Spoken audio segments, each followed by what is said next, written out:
उदल खेमे में लौट आए और अपनी कुल देवी मेहर भवानी की पूजा करने लगे।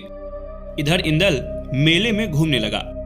तभी बल्क बुखारे की राजकुमारी चित्रलेखा ने इंदल को देख लिया। वो इंदल के सुंदर रूप पर मुग्ध हो गई और उसने तुरंत इंदल को बुलाने के लिए अपनी दासी को इंदल के पास भेजा। इंदल राजकुमारी चित्रलेखा से मिला। राजकुमारी को मेरा प्रणाम। मैं महोबा के राजा परमाल के सेनापति महाबली आल्हा का पुत्र हूँ। इंदल, ये तो बड़ी ही खुशी की बात है, या फिर यूं कहिए कि संयोग की बात है कि आप महाबली आल्हा के सुपुत्र हैं। हमने आपको खेमे के सामने से जाते हुए देखा था, बस फिर क्या था, हम आप पर मुग्ध हो गए। जी मुझे खुशी है कि आपको मैं अच्छा लगा। ऐसे में यदि ये राजकुमारी आपसे स्वयंवर रचाना चाहे तो कोई गलत बात तो नहीं? ये आप कैसी बातें कर रही हैं? स्वयंवर रचना मेरे लिए संभव नहीं है। क्षमा करें, मैं चलता हूँ। चित्रलेखा की लाख कोशिशों के बावजूद इंदल चित्रलेखा से स्वयंवर रचाने के लिए राजी नहीं हुआ। तब चित्रलेखा ने सिपाहियों को बुलवाया और इंदल को कैद कर लिया। साथ ही साथ उसने आदेश दिया, इस बात की गोपनीयता बरकरार रहे।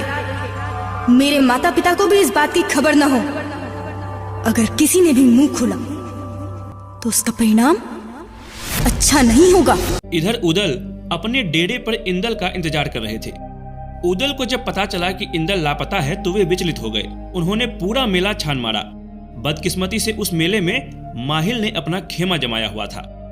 माहिल को इंदल के लापता होने की खबर मिल गई। ये सुनते ही माहिल एक पल भी मेले में नहीं रुका और सीधा महोबा में आल्हा के पास पहुंच गया।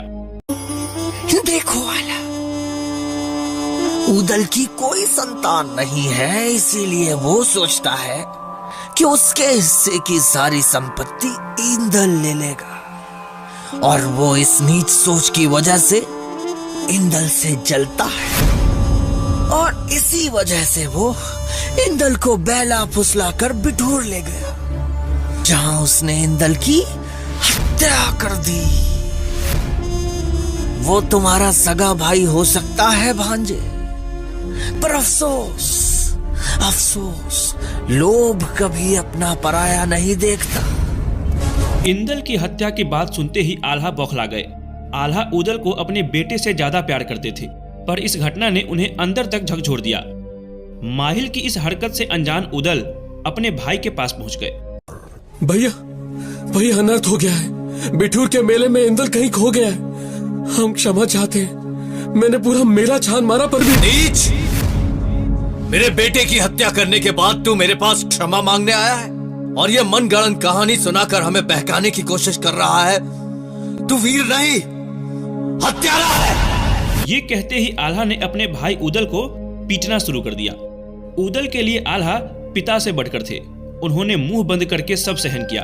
ये सब देखकर सोनादे अपने आप को रोक नहीं सकी और उन्होंने आल्हा का हाथ पकड़ लिया और उदल को छोड़ने के लिए गिड़गिड़ाने लगी।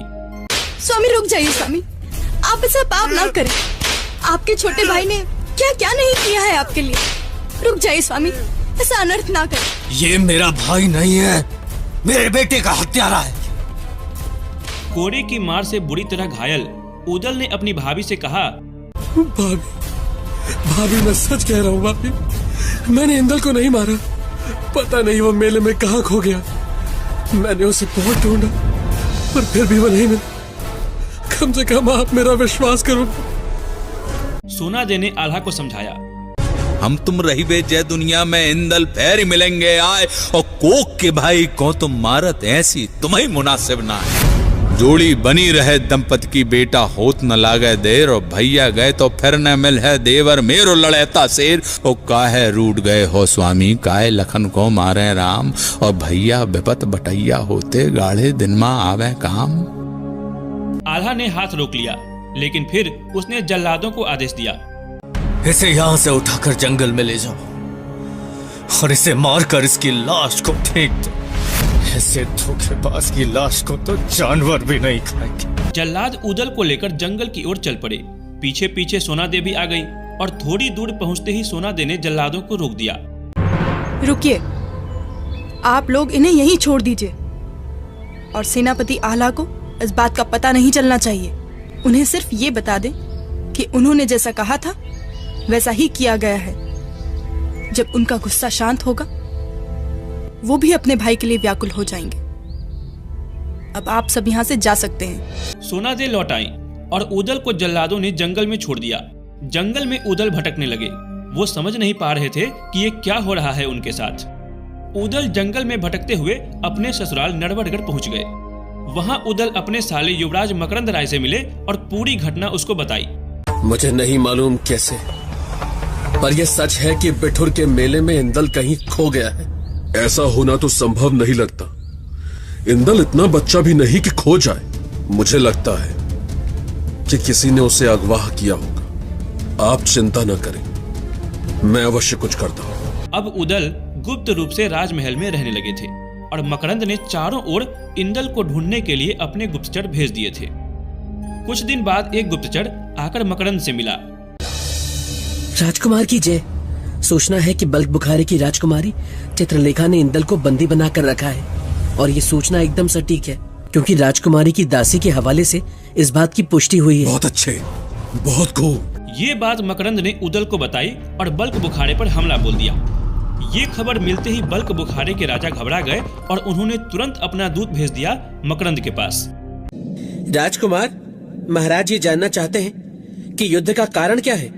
उनसे कहो कि उनकी बेटी राजकुमारी चित्रलेखा ने मोहबा के राजा परमाल के सेनापति वीरवर आल्हा के पुत्र को बंदी बना रखा है। अगर वो इंदल को लौटा देंगे तो हम युद्ध नहीं करेंगे। ये बात सुनकर बल्क बुखारे के राजा ने मकरंद और उदल को अपने दरबार में आमंत्रित किया।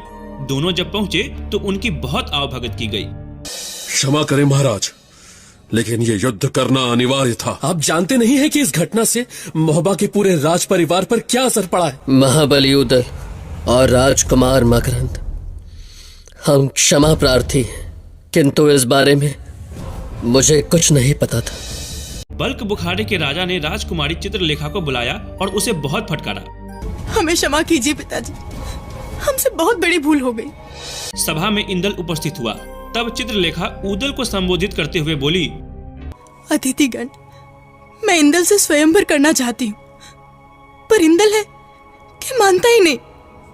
हम इंदल से अत्यधिक प्रेम करते हैं और हम इस भरी सभा में घोषणा करते हैं कि अगर इंदल नहीं माने तो हम अपने प्राण त्याग देंगे। राजकुमारी, महोबा में हम कोई काम चोरी छुपे नहीं करते। आप इंदल को वापस कर दीजिए और हम आपको वचन देते हैं कि हम स्वयं आपका ब्याह इंदल से करवाएंगे। और फिर मकरंद इंदल और उदल को लेकर नरवरगढ़ की ओर चल पड़े। रास्ते में मकरंद ने उदल और इंदल को सिरसागढ़ में मलखान के पास छोड़ दिया। इंदल को जीवित देखकर मलखान बहुत खुश हुआ। मलखान ने उदल को गले लगा लिया और दोनों बहुत देर तक आंसू बहाते रहे। सभासदों की आंखों में भी पानी आ गया। इसके बाद मलखान ने सिर्फ इंदल को ही महोबा भेज दिया और दूत के हाथों राजा परमाल को एक पत्र भेज दिया। इंदल को लेकर मलखान का दूत महोबा में प्रवेश कर गया। वो सीधे जाकर राजा परमाल से मिला।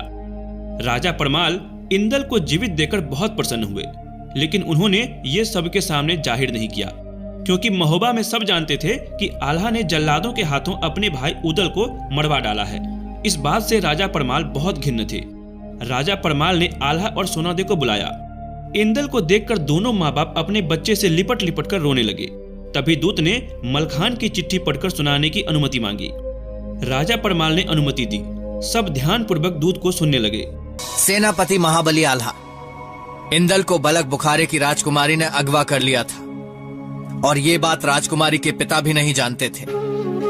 अब इंदल ने बलक बुखारे की राजकुमारी से विवाह करने का वचन दिया है। अब आप अपने पुत्र को ले जाकर विवाह करवाइए। हम बारात में सम्मिलित नहीं होंगे क्योंकि आपने अपने भाई की हत्या कराई है। हत्यारे की बारात में हम शामिल नहीं होंगे। आल्हा के सर पर पहाड़ टूट पड़ा था। उन्हें एहसास हुआ कि उनसे कितनी बड़ी भूल हो गई है। उन्होंने अपना खंजर निकाल लिया और अपने गले पर चलाने लगे कि तभी इंदल ने उन्हें रोक लिया। पिताश्री, काकाश्री जीवित हैं और मलखान काकाश्री के पास सकुशल है। ये बात सुनते ही सब लोग एकदम चौंक गए। खुशी का ठिकाना न रहा। आल्हा उसी वक्त सिरसागढ़ की ओर रवाना हो गए। सिरसागढ़ के किले में पहुंचते ही आल्हा सीधे अपने भाई उदल के गले से लिपट गए। भाई, मुझ जैसे महानिज को तो क्षमा का भी कोई अधिकार नहीं। किंतु आज मैं तुमसे क्षमा नहीं, अपनी करने का दंड मांगना चाहता हूं। मुझे दंड दो, मुझे दंड दो। ये आप क्या कह रहे हैं भैया?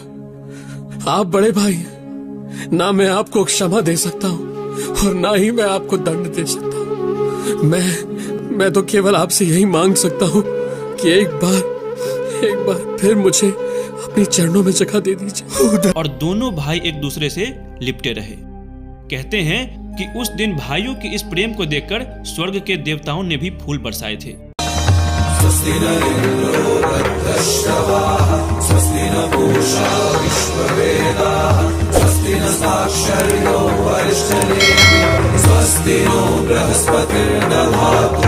स्वस्ति नो बृहस्पतिर्दधातु, स्वस्ति नो बृहस्पतिर्दधातु।